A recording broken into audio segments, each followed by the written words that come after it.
Alors, ça fait un moment où nous avons commencé à parler sur les réalités de la prière.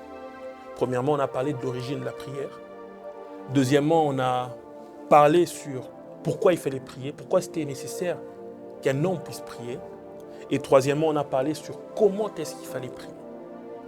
Et aujourd'hui, par la grâce de Dieu, nous allons aborder un thème encore sur la prière, où nous allons parler sur les réalités spirituelles autour de la prière. Beaucoup de gens prient, beaucoup de gens connaissent quelques mystères autour de la prière, mais par la grâce de Dieu et par la sagesse infiniment variée, nous allons essayer de décortiquer certains points et certains mystères spirituels autour de la prière. Bienvenue dans The Word qui signifie simplement la parole. La Bible dit dans le psaume 107, dans leur détresse, il leur envoya la parole et sa parole les guérit. Je crois qu'il y a une parole pour guérir quelqu'un ce soir, je crois qu'il y a une parole pour guérir quelqu'un ce matin et je crois qu'il y a une parole pour guérir une personne ce midi. Ça dépend de l'heure à laquelle tu es en train de suivre cette émission, mais il y a une parole pour toi. Alors, nous parlerons sur les réalités spirituelles autour de la prière. Les questions qu'on va se poser, premièrement, c'est quoi exactement la prière? À quoi sert-elle et quel est l'impact de la prière dans le monde naturel et surnaturel? Alors, la première des choses que nous devons savoir sur la prière, c'est que la prière nous permet de nous connecter avec Dieu. La prière nous permet de nous connecter avec Dieu. Il n'y a pas de connexion sans la prière. La prière, dans la définition la plus simple, c'est une communication entre Dieu et l'homme. Ça veut dire que la prière doit passer par une connexion qui doit se créer entre l'homme et Dieu afin que les deux puissent communiquer comme il se doit. Et la prière est le moyen par excellence qui permet à l'homme de communiquer avec le Créateur. Et Dieu a créé ce système dans le but que l'homme puisse avoir cette connexion permanente avec lui. Mais ce que nous remarquons, c'est que dans notre siècle ou dans notre temps, l'ennemi fait tout pour couper cette relation de communication entre l'homme et Dieu. L'ennemi combat beaucoup de gens. C'est pourquoi vous allez remarquer que souvent votre vie de prière, elle est lourde. Tu peux avoir du temps pour regarder Netflix. Tu peux avoir du temps pour regarder des séries télévisées, des clips et tout. Mais à chaque fois que tu te donnes une instruction de commencer un moment de prière ou d'avoir du temps pour la prière, c'est à ce moment-là que tu sens que tout devient lourd. Tu te sens du coup fatigué. Tu as envie de dormir rapidement. Tu sens une certaine lourdeur qui t'empêche à prier. Le problème, c'est quoi? Parce qu'au-delà d'être physique, la prière a une portée spirituelle. Et la Bible dit ceci dans Galates, le chapitre 5, que les désirs de l'esprit sont contraires aux désirs de la chair. Ça veut dire que les deux sont séparés afin que tu ne puisses pas faire les deux au même moment. Soit tu plais à la chair ou soit tu plais à l'esprit. Et la prière est spirituelle. C'est-à-dire à chaque fois que tu voudras prier, la partie charnelle de toi refusera et rejettera la prière. C'est pourquoi la communication, parmi les armes que l'ennemi utilise pour brouiller ou couper la communication entre l'homme et Dieu, c'est la chair. La chair te pousse à te masturber. La chair te pousse à faire certaines autres choses qui vont déplaire à l'esprit. Et par ce moment, tu coupes la connexion avec Dieu. Alors la deuxième des choses que nous rencontrons, ou la deuxième des choses dans les mystères, que nous décodons dans les mystères autour de la prière, c'est que la prière emmène le ciel sur la terre. La prière a la capacité d'emmener le royaume de Dieu à être manifeste et évident sur la terre. Lisons. La Bible dit ceci dans Matthieu, le chapitre 6, le verset 10. « Que ton règne vienne, que ta volonté soit faite sur la terre comme au ciel. » C'est-à-dire la prière emmène le règne de Dieu sur la terre. La prière renverse certains règnes qui étaient établis dans des familles ou certaines lois qui étaient établies dans des régions. C'est pourquoi j'aimerais dire à quelqu'un, si tu comprends les mystères autour de la prière, tu imposeras le règne de Dieu à des endroits où tu es incapable de changer la situation par toi-même. Il y a des endroits où tu n'arrives pas à changer la situation. Des endroits qui sont difficiles, où les choses semblent être compliquées. Tu ne sais pas par où commencer. Tu ne sais pas comment commencer. Tu ne sais pas quoi faire. laisse-moi te dire, sois un homme ou une femme de prière.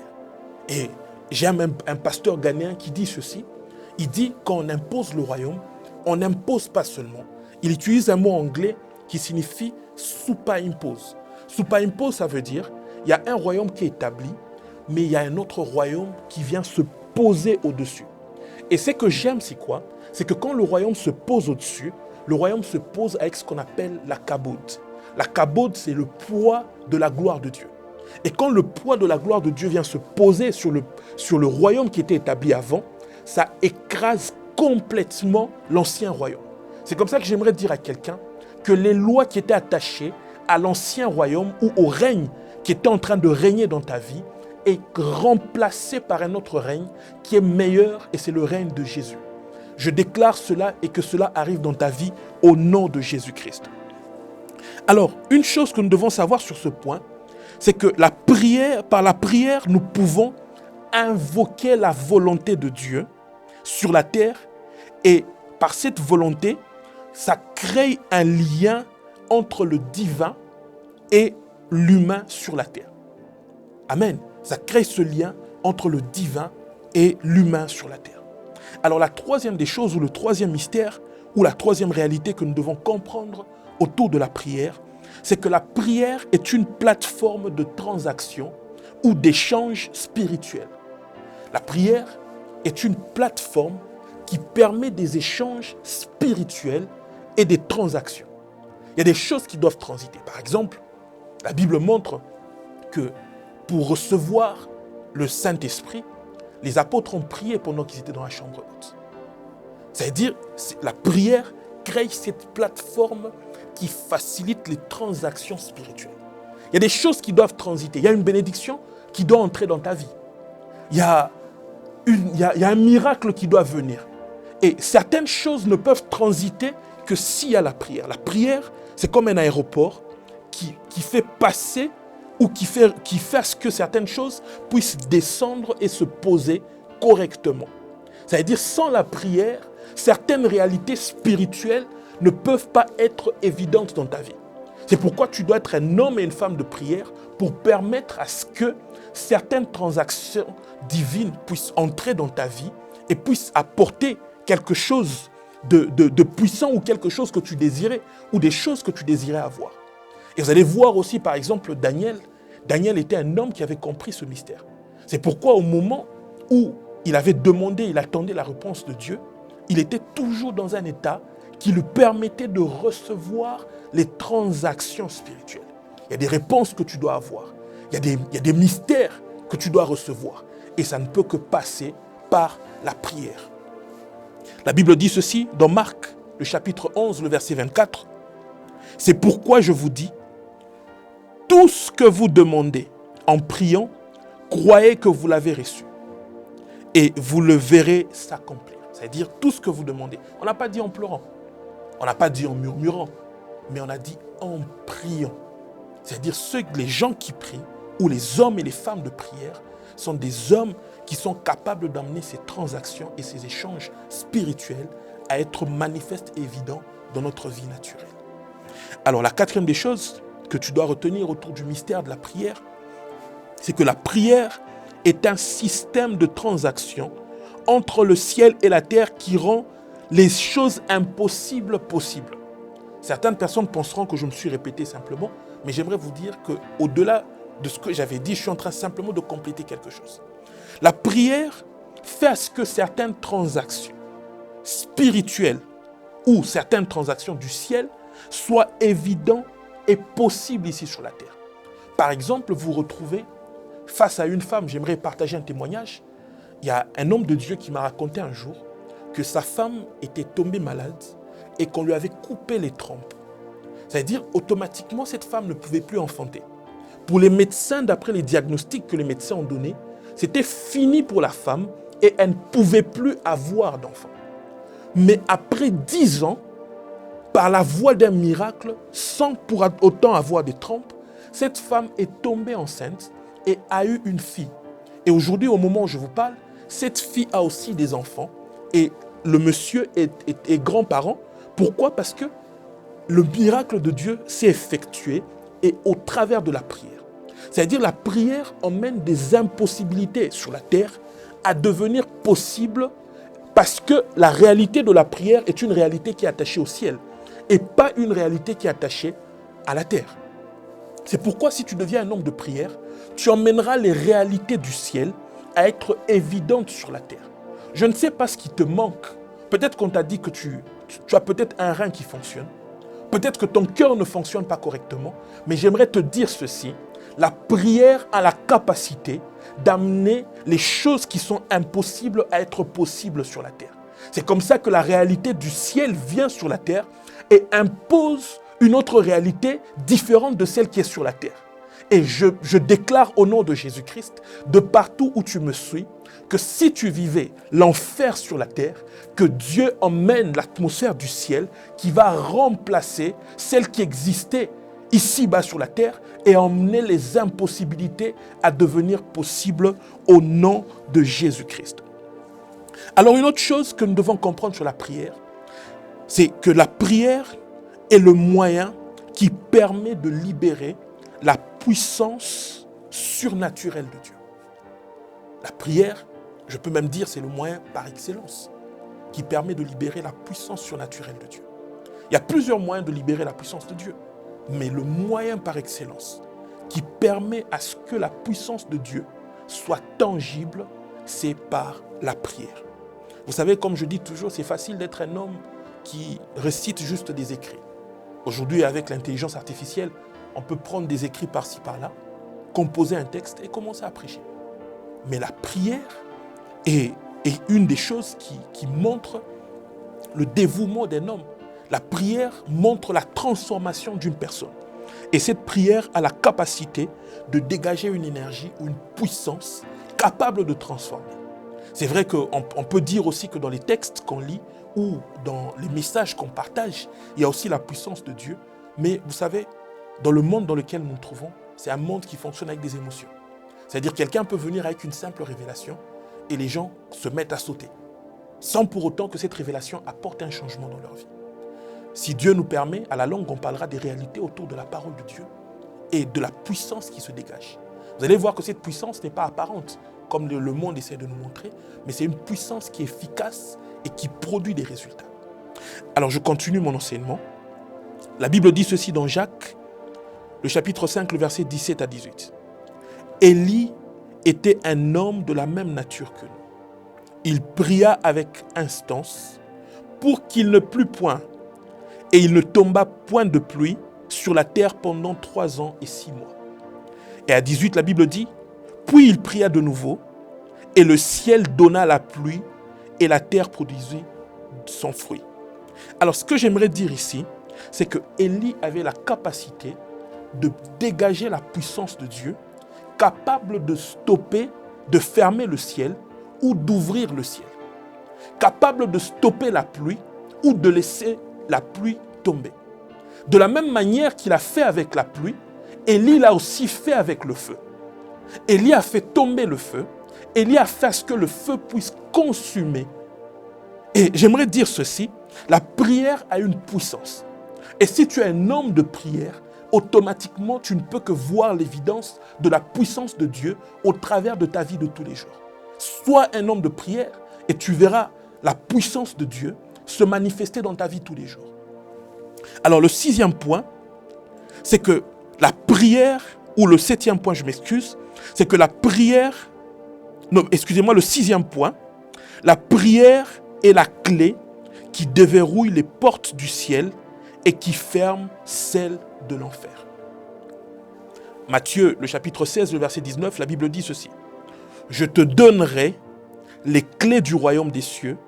Ce que tu lieras sur la terre sera lié dans les cieux, et ce que tu délieras sur la terre sera délié dans les cieux. Alors, dans la portée de la prière a la capacité de verrouiller ou d'ouvrir certaines choses. Et il y a des choses peut-être qui étaient fermées dans ta vie, peut-être à cause d'un péché. Certaines choses qui sont fermées dans ta vie, peut-être à cause d'une alliance avec le monde des ténèbres, peut-être que tu n'as pas fait, mais qu'un membre de ta famille a fait. Et cette alliance fonctionne contre toi. Il y a une opposition de l'ennemi contre ta vie qui fait à ce que les portes du succès, les portes de la réussite, les portes du mariage, les portes de plusieurs opportunités sont fermées dans ta vie. Il y a des endroits où les gens obtiennent des choses facilement, mais c'est compliqué et difficile pour toi d'obtenir ces choses. Et quand tu remarques que les portes sont fermées, il y a un système que Dieu nous a donné pour déverrouiller ces portes, c'est la prière. La prière a la capacité d'ouvrir les portes qui étaient fermées, peu importe les années et peu importe le temps que ces portes ont pris fermées. C'est pourquoi j'aimerais te challenger et faire de toi un homme ou une femme de prière. Commence à prier et tu auras des résultats. Commence à prier et les portes qui te résistaient vont s'ouvrir. Commence à prier et les choses qui étaient limitées dans ta vie vont commencer à changer. Mais au-delà simplement de s'ouvrir, il y a des portes qui doivent se fermer. Et la prière a la capacité de fermer des portes. C'est pourquoi j'aimerais te dire, ta prière peut fermer les portes de la pauvreté. Ta prière peut fermer les portes de l'échec. Il y a des échecs qui se sont produits dans ta vie de manière inexpliquée. Partout où tout le monde pouvait réussir, tu te retrouves en train de d'échouer. Même là où c'était simple pour tout le monde, c'est compliqué pour toi. Laisse-moi te dire, il y a des portes qu'il faut verrouiller. Je verrouille les portes de la sécheresse dans ta vie. Je suis en train de verrouiller les portes de l'échec et les portes de difficultés dans ta vie. Que les portes qui te faisaient pleurer commencent à fermer maintenant au nom de Jésus-Christ. À cause de ta prière. La prière ferme les choses. La Bible montre qu'Élie pouvait fermer le ciel et il pouvait l'ouvrir au travers de sa prière. Et la Bible dit dans Jacques qu'il était de la même nature que toi et moi. J'aimerais te dire, ça ne dépend pas de la personne que tu es ou que tu sois spécial ou pas spécial pour les hommes, mais ça dépend de l'alliance que tu as avec Dieu. À cause de ton alliance et de la prière que tu fais, tu as la capacité de fermer et d'ouvrir des portes. Ouvre les bonnes portes et ferme toutes les portes qui apportent le malheur dans ta vie au nom de Jésus-Christ. Et notre septième point ou le septième mystère ou septième réalité que tu dois comprendre autour de la prière, c'est que la prière est un lieu de rencontre avec Dieu. La prière ne sont pas simplement des paroles qu'on libère en vain. La prière, ce n'est pas seulement pour un endroit où on vient pour crier, mais la prière est un lieu de rencontre. Lisons, la Bible dit ceci dans Matthieu le chapitre 6, le verset 6. Mais quand tu pries, entre dans ta chambre, ferme ta porte et prie ton Père qui est là dans le lieu secret.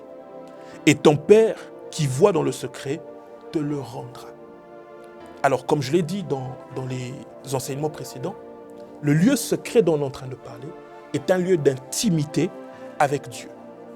Alors, dans cette dimension, la prière devient le lieu où tu rencontres le Seigneur. Parce que la Bible dit, quand tu pries, entre dans ta chambre, ferme ta porte et prie ton Dieu qui est dans le secret, et ton Dieu qui voit dans le secret te le rendra. C'est-à-dire ce Dieu-là va se manifester à toi dans cette intimité. C'est pourquoi la prière, au-delà d'être simplement un dialogue, la prière c'est aussi, la prière c'est aussi ce lieu de rencontre avec le divin. C'est ce lieu où tu t'assois avec lui, où tu commences à lui dire des réalités. Tu commences à lui donner des plaintes peut-être par rapport à certaines situations de ta vie. Où tu commences à lui expliquer les tragédies par lesquelles tu es en train de passer.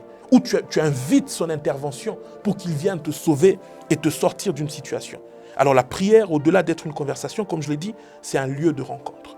Alors, la huitième des choses que nous devons comprendre sur les réalités autour de la prière, c'est que la prière crée l'atmosphère qui favorise le mouvement de Dieu. Vous savez, il y a une atmosphère d'impudicité, tout comme il y a une atmosphère des miracles. Par exemple, quand vous vous retrouvez dans une boîte de nuit, vous allez remarquer que dans une boîte de nuit, il y a toujours ce qu'on appelle une atmosphère de débauche. Dans une boîte de nuit, on a toujours cette atmosphère d'impudicité, de débauche, d'excès. Excès par exemple dans la boisson, excès dans notre manière de nous tenir. Les gens peuvent danser jusqu'à ce que les habits tombent par exemple. C'est-à-dire il y a toujours des excès. Pourquoi ? Parce que l'atmosphère qui régit ce lieu, c'est une atmosphère qui emmène l'impudicité et le mal. Il y a des fois dans des nations ou dans des régions où il peut y avoir l'atmosphère du banditisme. Il y a des quartiers où il y a des atmosphères qui sont attachées au proxénétisme par exemple. Vous allez remarquer que toutes les femmes de ce quartier se prostituent toujours.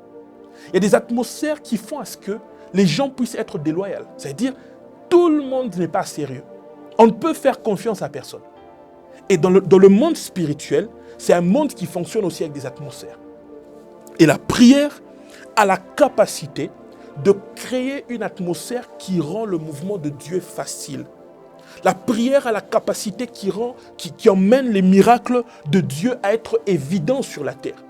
La prière crée l'atmosphère qui emmène les réalités du ciel à être palpables sur la terre.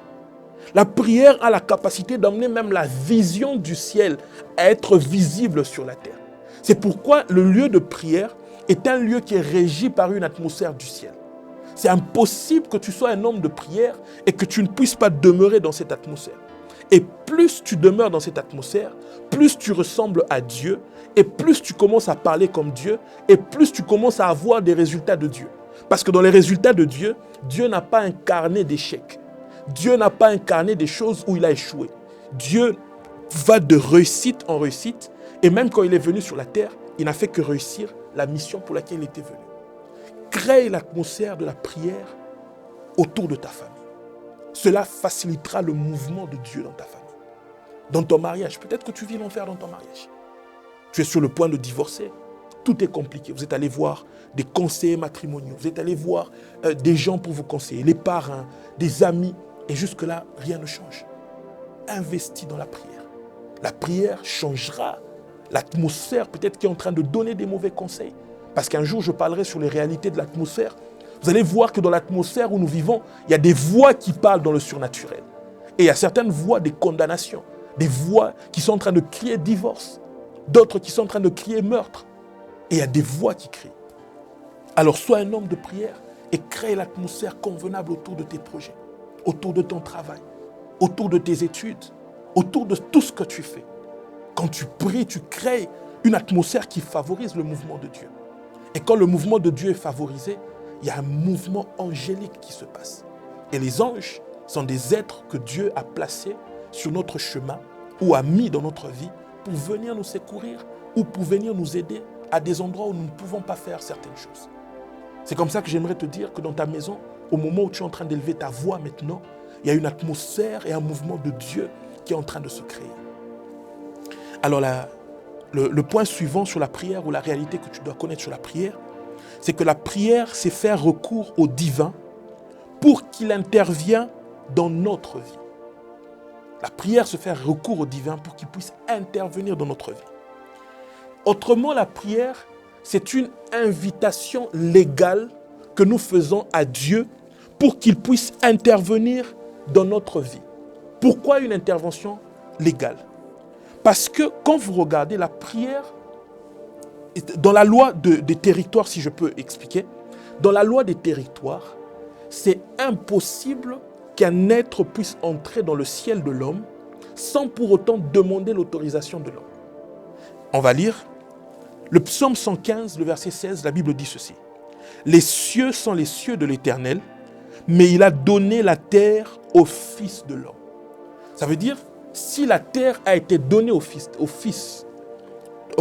de l'homme, ça veut dire que la terre est une propriété de l'homme.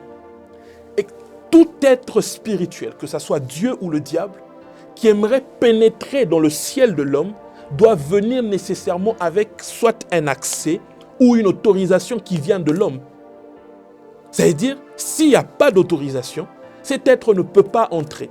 C'est pourquoi j'aimerais compléter ceci pour dire, la prière, c'est aussi un système d'autorisation qui autorise Dieu et ses anges à intervenir dans nos vies. C'est-à-dire, sans autorisation, Dieu et ses anges ne peuvent pas entrer dans notre terre. Et, par exemple, je vous donnerai les types d'invitations. L'ennemi, par exemple, quand on l'invite, on ne dit pas « Bonjour Satan, j'aimerais que tu puisses venir dans ma vie ». Non. Le style de vie que tu mènes attire l'ennemi. Si tu vis une vie de débauche, de péché, de mensonge, de vol, c'est déjà une invitation qui fait à ce que l'ennemi puisse pénétrer dans ta vie et apporter la destruction. Et la prière, que ce soit la prière, la vie de sainteté, la marche dans la fidélité avec Christ, favorise le mouvement de Dieu. C'est pourquoi j'aimerais te dire ceci. autorise à Dieu d'intervenir dans ta vie à des endroits où tu ne peux pas changer des situations. Et la prière est là comme une invitation légale que nous faisons à Dieu. Il y a des moments où nous nous retrouvons face au mur. Il y a des moments où nous nous retrouvons bloqués de partout. Au travail, on ne respire plus. On sent que notre vie ne marche plus. Il y a des moments quand tu te retrouves fatigué, émotionnellement, spirituellement, physiquement. Fais recours à Dieu. Invite Dieu. Et Dieu te donnera la force. Il te donnera la force de l'aigle. Tu voleras comme l'aigle.